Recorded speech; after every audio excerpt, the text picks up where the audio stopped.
Welcome to the world vegetarian kitchen. நான் சபேஷ், இவங்க என்னோட மனைவி வீரா.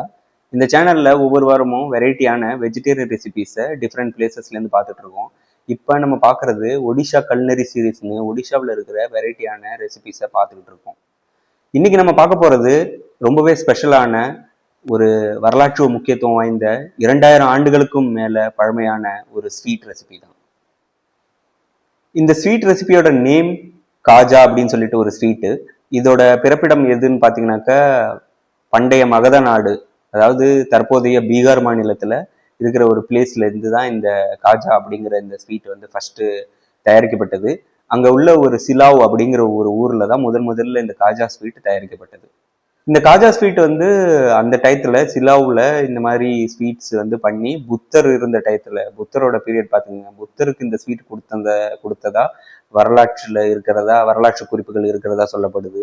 ஒடிஷாவில் இருக்கிற பூரி ஜெகநாதர் கோவில்ல இந்த காஜா அப்படிங்கிற இந்த ஸ்வீட்டு தான் ஒரு முக்கியமான பிரசாதமா கொடுக்கப்படுது.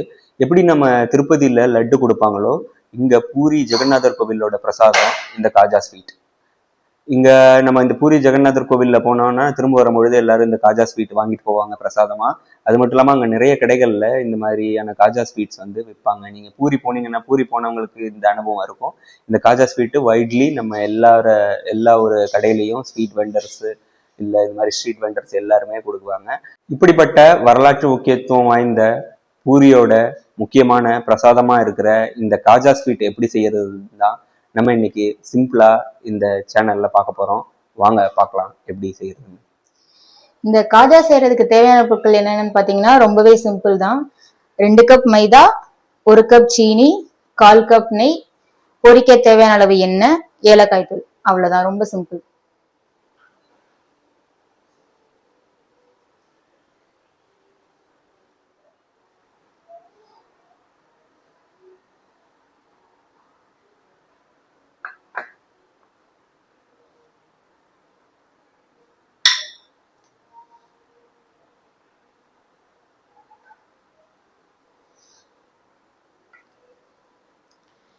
இப்போ வந்து மைதா, உப்பு, நெய் இதெல்லாத்தையும் சேர்த்து சப்பாத்தி மாவு மாதிரி ரொம்ப லூஸாவும் இல்லாம பூரி மாவு மாதிரி டைட்டாவும் இல்லாம நடுத்தரமா இதை பிசைஞ்சு எடுத்துக்கலாம்.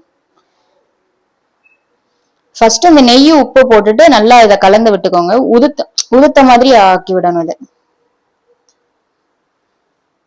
நெய் உப்பு போட்டு கிளறியாச்சு. இப்ப வந்து இதை இந்த மாதிரி நம்ம பிடிச்சோம்னா இந்த மாதிரி கொழுக்கட்டை மாதிரி வந்துட்டு இப்படி உதுத்தோம்னா உதிர்ந்துடணும். இந்த பதத்துக்கு நல்லா உதுத்து விடணும். நெய் போட்டு உதுத்தக்கப்புறம் நம்ம தண்ணி ஊத்தி எப்பயும் போல மாவு மாதிரி பிசைஞ்சுக்கலாம்.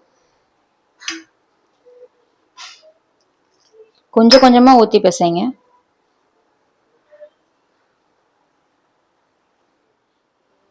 இந்த மாதிரி நல்லா சாஃப்டா பிசைஞ்சு வச்சுக்கோங்க. ஒரு 20 நிமிஷம் இதை அப்படியே மூடி போட்டு வச்சிருங்க.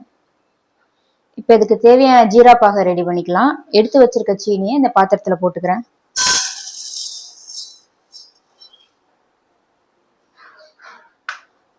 ஒரு கப் சீனிக்கு 1/2 கப் தண்ணி ஊத்திக்கோங்க. ஏன்னா இதுக்கு நமக்கு ஒரு கம்பி பதம் ஜீரா பாகு, அந்த பதத்துல ஜீரா பாகு நமக்கு தேவை. ஏலக்காய் தூளை இந்த ஜீரா பாகுல போட்டுடலாம். இந்த மாதிரி ஒரு கம்பி பதம் வந்தோடனே ஆஃப் பண்ணிடுங்க. 20 நிமிஷம் ஆனதுக்கப்புறம் இந்த மாதிரி உருண்டைகளா பிரிச்சுட்டு எப்பயும் போல சப்பாத்தி மாதிரி நம்ம தேய்ச்சி எடுத்துக்கலாம்.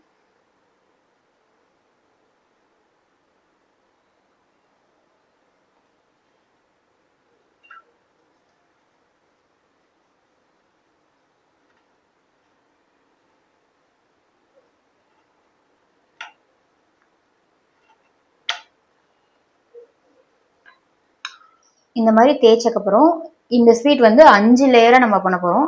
5 உருண்டைகளை இந்த மாதிரி தேய்ச்சு லேயர் பை லேயரா நம்ம வைக்க போறோம்.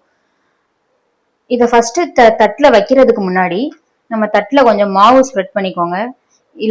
இல்லைன்னா இது வந்து இந்த நம்ம தேய்ச்சிருக்கிறது வந்து தட்டோட ஒட்டிடும். இந்த மாதிரி நீங்க மாவு போட்டுட்டீங்க அப்படின்னா அது தட்டோட ஒட்டாம இருக்கும்.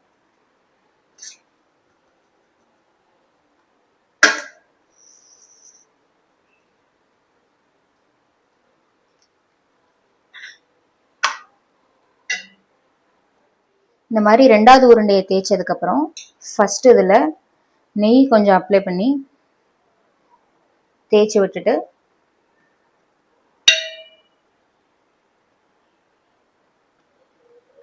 அதில் கொஞ்சம் மாவு தூவி விட்டுக்கோங்க.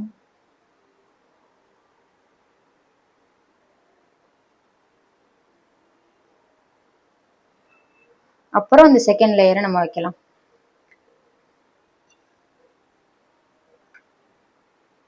இந்த மாதிரி 5 லேயரையும் ஒன்றுக்கு மேலே ஒன்று நம்ம வைக்க போகிறோம். இந்த மாதிரி 5 இதையும் லேயர் பை லேயராக மேலே மேலே வச்சக்கப்புறம் இதை நம்ம உருட்டி எடுத்துக்கலாம்.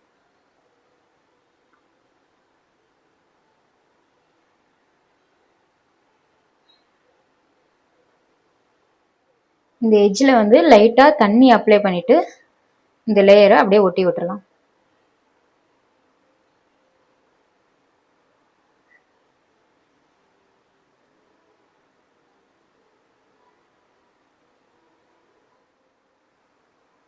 இதோட 2 பக்கமும் எட்ஜஸை கட் பண்ணிடுங்க.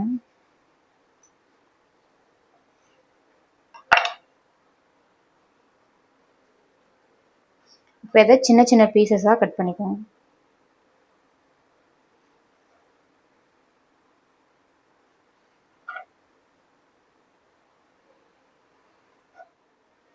இந்த மாதிரி கட் பண்ணது லேயராக இருக்கும். இதில் கொஞ்சமாக மாவு போட்டு ரொம்ப அழுத்தி இல்லாமல் லைட்டாக இதை தேய்ச்சி எடுத்துக்கலாம். தேய்ச்சிட்டு ஓரத்தை மட்டும் கொஞ்சம் இழுத்து விட்டுக்கோங்க.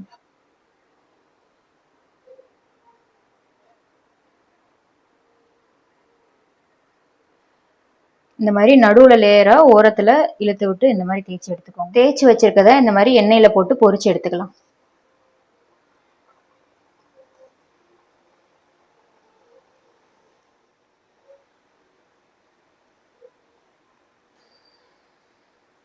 இந்த மாதிரி கோல்டன் ப்ரௌன் ஆன உடனே இதை எண்ணெயிலேருந்து எடுத்துருங்க.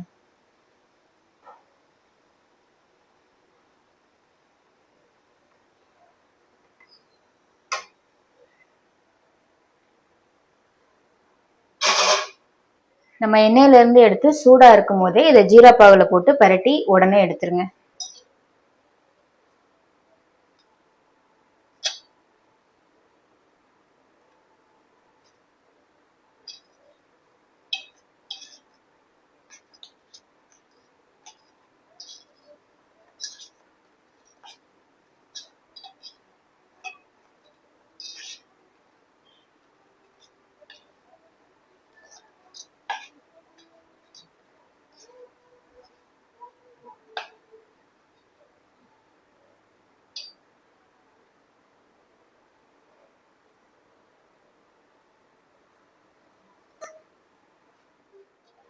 இப்படிதான் இன்னைக்கு பூரி ஜெகநாதர் கோயில் பிரசாதம் நாம இன்னைக்கு வீட்டிலேயே செஞ்சிருக்கோம்.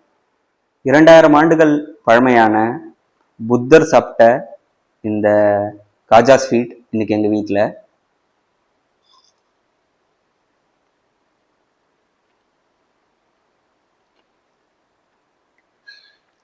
நல்ல கிறிஸ்பியாக லேயர்டாக மேலே இந்த சீனிலாம் போட்டு ஸ்வீட்டாக இந்த ரெசிபி ரொம்பவே நல்லா வந்திருக்கு.